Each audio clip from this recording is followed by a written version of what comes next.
So there's a lot more going on. So it's no longer just Alexa plus baby, right? It's Alexa.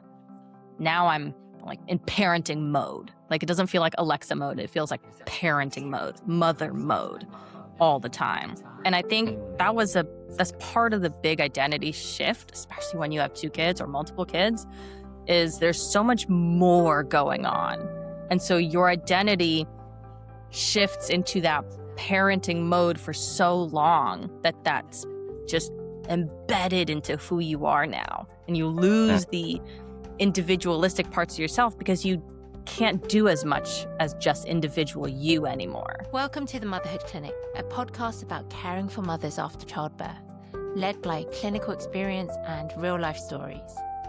If you're a new mom and ever asked yourself, is what I'm going through normal? Should I be worried? Or who should I ask for help? This podcast is for you. It's for anyone navigating those early weeks, months, or even years after having a baby. Each episode brings together voices from across the motherhood journey, from clinicians, experts, and mothers from all walks of life. We're here to help you feel more empowered in your unique motherhood journey. We believe in a better start to motherhood. Alexa, welcome back to the Motherhood Clinic podcast, and thank you so much. It was great to talk in our last discussion about our shared journey when we went from 0 kids to 1 kids, and what was that shift from identity perspective. But we both have 2 kids, and actually, you were sharing that actually the journey from 1 to 2 kids was actually the even bigger challenge that you never really imagined, because you thought 0 to 1 would be hard. Now 1 to 2 is even harder. Yeah. So let's set the scene, Alexa. Set the scene for this conversation today about 1 to 2 and some of the key things we should delve into in this conversation. Yeah, absolutely. So 1 to 2 for me was significantly harder than 0 to 1. Part of that is because we had kids back to back. So my kids have a 15-month age split. So when I had my second, my daughter, my son was 15 months old, which is toddler. That's still pretty close to a baby, actually, and still has a ton of needs. And so so set the stage. I was still in corporate America, still had my job, still was leading my team. And this time I expected that I would go into labor early at 39 weeks. And so I had put together a whole transition doc, handoff doc. You're going to take over this. You're going to have this. Here's where XYZ project sits at, and like weekly updates starting at like week 30, and just full on training anyone who needed to be trained up on what I was doing. Yeah. And so I actually started maternity leave a week early at 38 weeks and cut into when I would go back, because I wanted that downtime. I did not want to be in labor and typing out emails still. I wanted to go and relax and go get a massage and spend some time with my son and sleep in, although not really sleep because I had terrible pregnancy insomnia, and just relax before birth. And that worked out phenomenally well. Went into labor spontaneously at 39 weeks again. And it was, first of all, a much different birth. It was much faster, like really fast, which was phenomenal for me. I was very excited for that. But I think the hardest thing is that now there's really no downtime to relax, because every moment I was either stuck contact napping my daughter or breastfeeding, or I wanted to spend it with my son. And because I was stuck contact napping and breastfeeding a lot of the time, I missed out on a lot of moments with my son when he was still young. And my husband really stepped up and took that time a lot for them to bond and have their father-son time, which was great and really needed, because my daughter was like, don't move or I will kill you. And so it was very hard to navigate that. And then she had really bad reflux. Oh. And so feeding was very difficult. And I tried pumping and bottles, and then we eventually ended up introducing some formula, but we were at the doctor a lot, and I had wicked postpartum anxiety and rage and had no idea what those were, and was just like constantly angry at my husband and took it all out on him, unfortunately. But it was really hard. And so then when I went back to work, I was really struggling with postpartum anxiety and navigating my daughter throwing up on me 7 times a day, like projectile vomiting. And And then navigating my son, who was still 15 months and needed my attention and mommy love time. And I was extremely overextending myself but then trying even harder to prove myself at work. And Mm-hmm. again, this second transition back to work, there was no, even though I prepped beforehand with handoffs, there was still no transition or ramp up period back up when I got back to work. It was Right. just, here's your 10,000 emails. Here's all your work back. Please take it Okay. over. Okay, Yeah. bye. Okay. And so I struggled with that, but I kept taking on more work, trying to prove that I could do my job and more, and that I wasn't struggling. And I didn't feel safe to say, I'm not okay right now, or I'm really struggling. And so I just pretended I was fine and burnt out real hard, real fast. And um, so, yeah, so two very different transitions back to work in a similar struggle. Yes. Um, And so I think that's the bigger difference is there's more going on. You have more children to look after Yes. and more to do. And now you're trying to go back to work again. And each postpartum can look different too. Yes. And I think that's the key thing is there's this almost false sense of security as you talked about. I can hear that as well, where you're like, okay, second time round, I'm planning. Okay, got that done. Second time round, I've done this before. I know what to do. And then you're Hmm. like, oh, I've never done it with two though. And then it's Yeah. like actually, so you think there's this element of like, okay, we'll be able to handle it because actually the first time was surely the hardest, right? And each time you do it afterwards, it gets easier, surely, right? But then you realize it is a fundamentally different situation. And I think something you mentioned, Alexa, where as an identity, 0 to 1 is this idea of like you're a couple with a baby, right? And it's Hmm. something that you can kind of still handle within your realm of capacity because it's like, okay, it's an extra push, it's a significant push, but you can kind of still live a lot of what you were doing to some extent. And this is, Hmm. the way you were with the baby. But as you go into 1 to 2, you now change fundamentally. So talk to me a bit more about that and how was that for you? Because I think that was a helpful um, marker when you spoke about it. I was like, Hmm. yeah, that makes sense. That makes sense.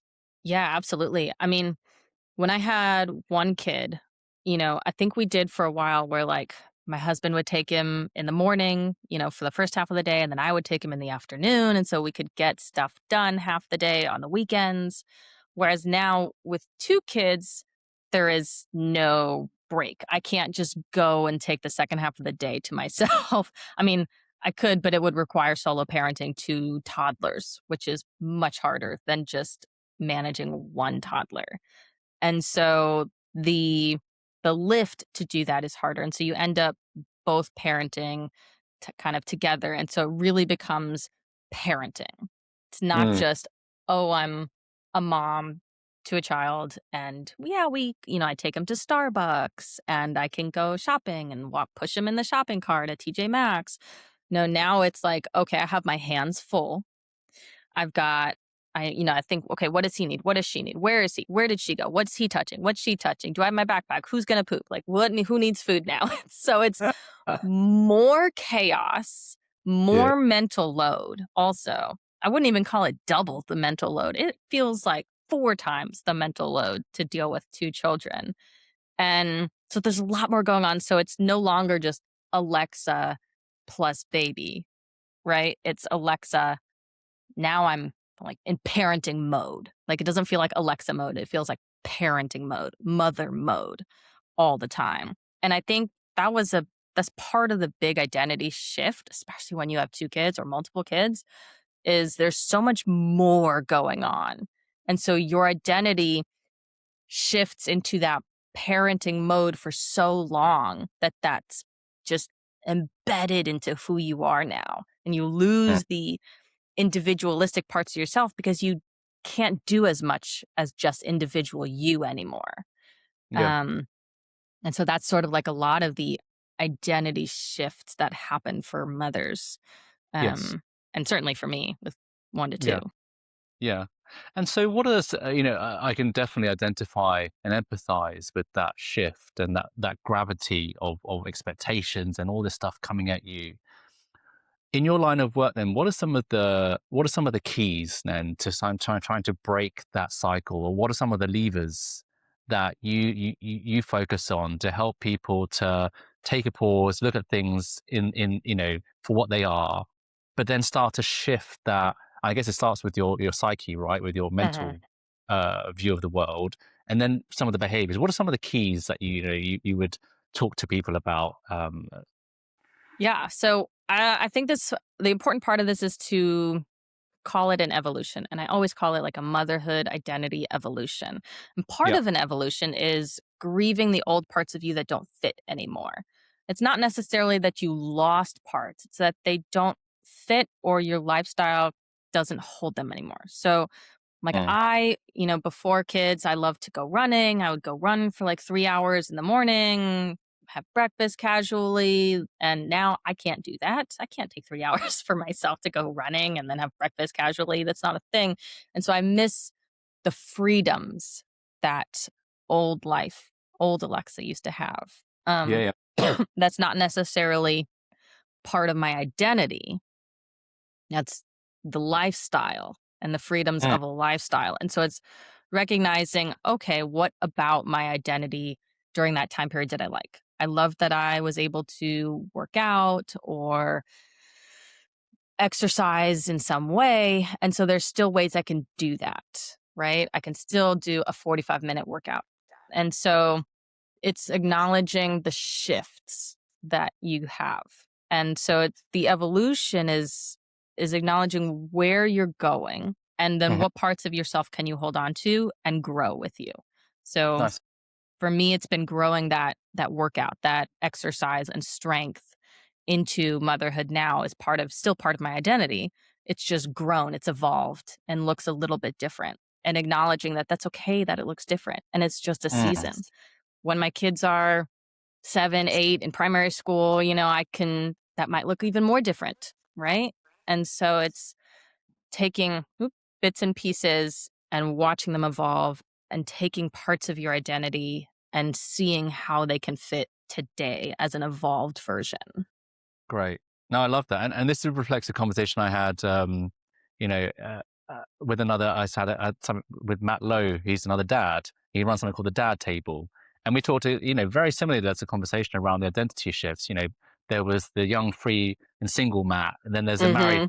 and there's father Matt. Mhm. And what we often do to ourselves, mothers and fathers, is one. As you're saying, there are multiple parts of your identity, but oftentimes you live one identity. You wear this mask for so long, and you Uh-huh. kind of forget that you don't allow the others to express themselves as much. So when it's just like it's motherhood, Alexa. Okay, I'm wearing this mask right now, and you forget the runner, Alexa, and you almost suppress that into Mhm. non-existence. And actually, what you're saying is actually none of these inhabit you fully.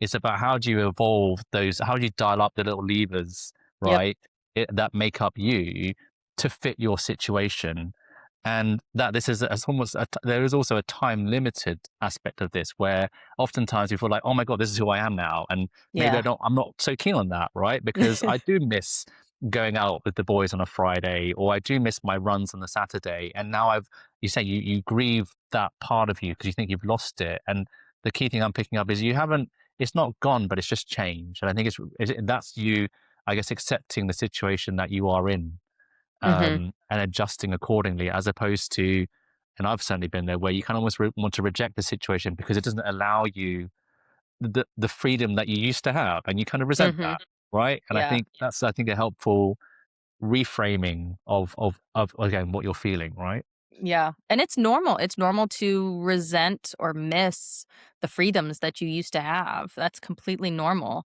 And I think it's important to hone in on though what's the most important thing during this season of life, during this phase, and what can give or take during this season.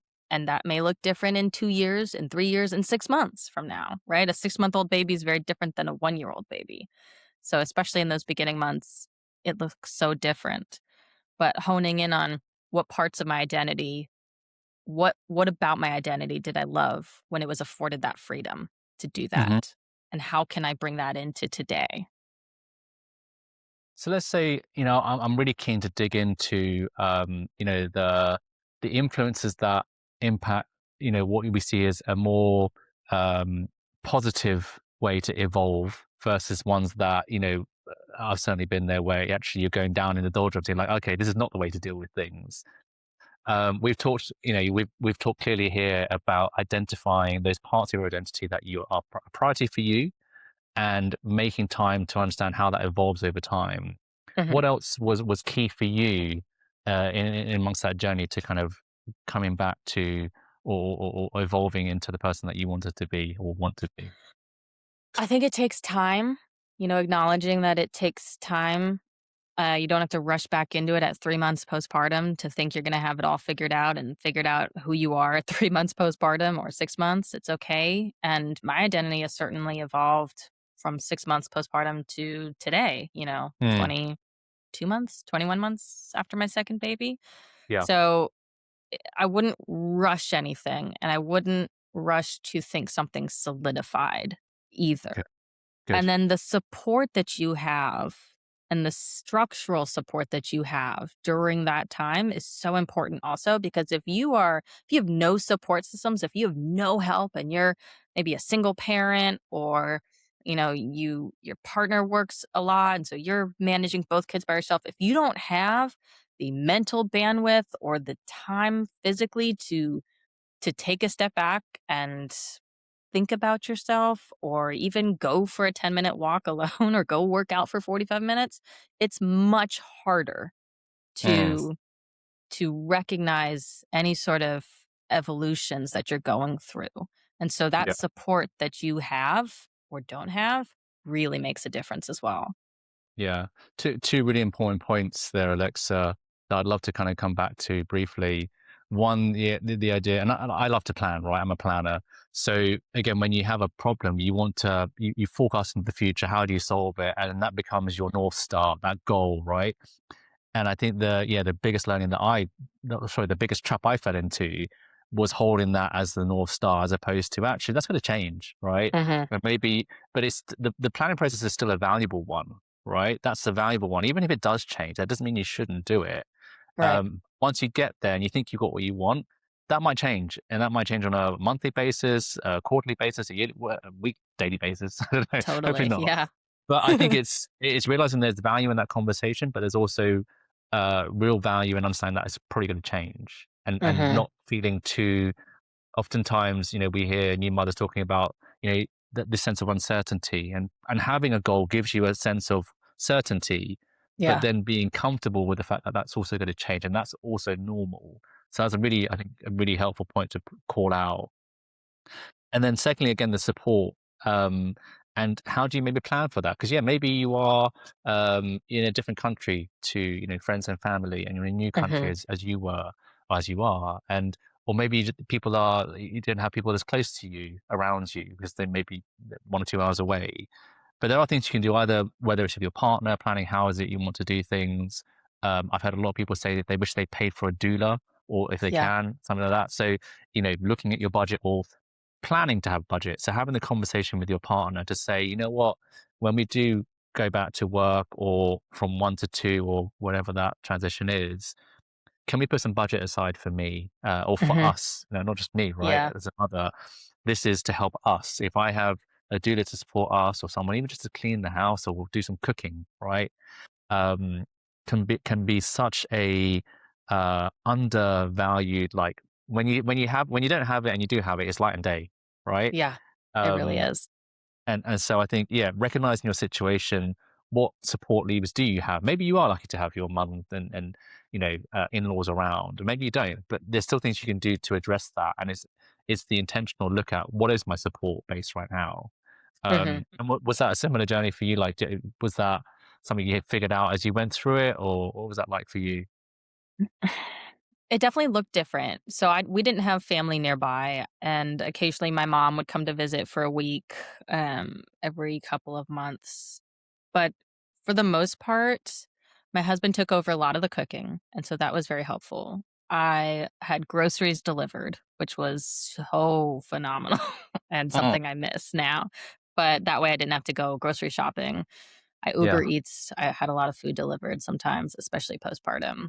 Um, but I think, once we found a fairly decent rhythm, at least with my baby sleeping, I would get up a little early and do some work on my business on the side, or I would get up early and go work out at the gym and then come back and breastfeed my baby when I got back. And so it was very much like communicating with my husband, "Hey, the baby's gonna wake up at like 5 a.m. I'm gonna feed her or my first baby, and then I'm gonna put them down. You watch them. I'm gonna go work out. And so when they wake up at 6:30, I'll be back to feed them." And so it was very like that time was really important to me because working out was a big part of my identity and Mm. I wanted to maintain strength and get back into that rhythm. And so is finding that little bit of, okay, here's an hour that I can dedicate to myself. And that really benefited, and I know that I notice that now as well with 2 toddlers, is that when I can get just an hour to myself on the weekends to go and work out, I'm such a better parent the whole rest of the day. I Yeah, snap yeah. less, I'm more present, I'm more energized, and so that little time matters, even with no, like, support system, right? Yes. Not in the traditional sense of family nearby or anything. Just my Mm, husband being able to watch the kids for an hour so I can have me time makes a good. huge difference in the whole day. Great. That's really great to hear, Alexa. And just to talk about some of the frameworks and templates that you're using. You have actual, you have a planning template, right? Which is part of what Mhm. you advocate, and that people can find on the website that people can use. So this becomes an explicit exercise, right? So can you Mhm. talk to me about some of the key things that you're using in your work to enable people to really make this a tangible thing, not just something we talk about, right? So Yeah, and like I say, it's gonna look so different for everybody, and it's gonna look different at 2 months postpartum or 1 month postpartum versus 6 months postpartum, and so making sure that people are aware that you can come back to this and should come back to it and change yes, it as you progress through motherhood is important. Um, and it always starts out with outlining and reflecting on what's the most important things you want right now. What is most important? What are your non negotiables? What helps you with self care mentally? Do you need 10 minutes to meditate or 30 minutes of yoga or exercise? But just reflecting on what would most benefit you in this moment. What's non negotiable to have? Um, and writing that down and seeing where does it fit in your schedule? What could move? What could change to support that? And then talking that over with your partner or a support system that you have. But just it always starts with reflecting on what's the most important thing right now and come back to it in 3 months, see what changed. 6 months. excellent. Well, I think that's a great way to think about wrapping this up. I'd love to. I feel it's been a very whistle top tour of what you do. I'd like ton of work in this space. I want to give you the opportunity to tell people where they can find out more. I'd love to do further conversations if you're up for this, Yeah. to really explore the breadth of things that you do. But in the first instance, if people have enjoyed listening to this or found value, where can they find more about you, Alexa?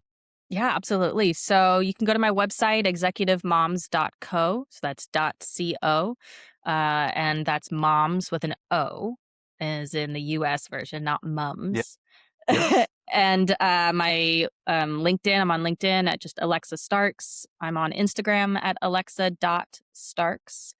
So either of those places, message me or you can email me at connect@executivemoms.co and I will get back to you as soon as I can. That sounded like a voicemail I recorded. Alexa, thank you for sharing your story, and thanks for all the work you're putting out. I'd love to do this again. Thank you. Yeah, thank you for having me. It's been great. I feel like I could talk for hours and hours about this, so we'll have to do a We part will. 2. Yeah, Take care. thank you.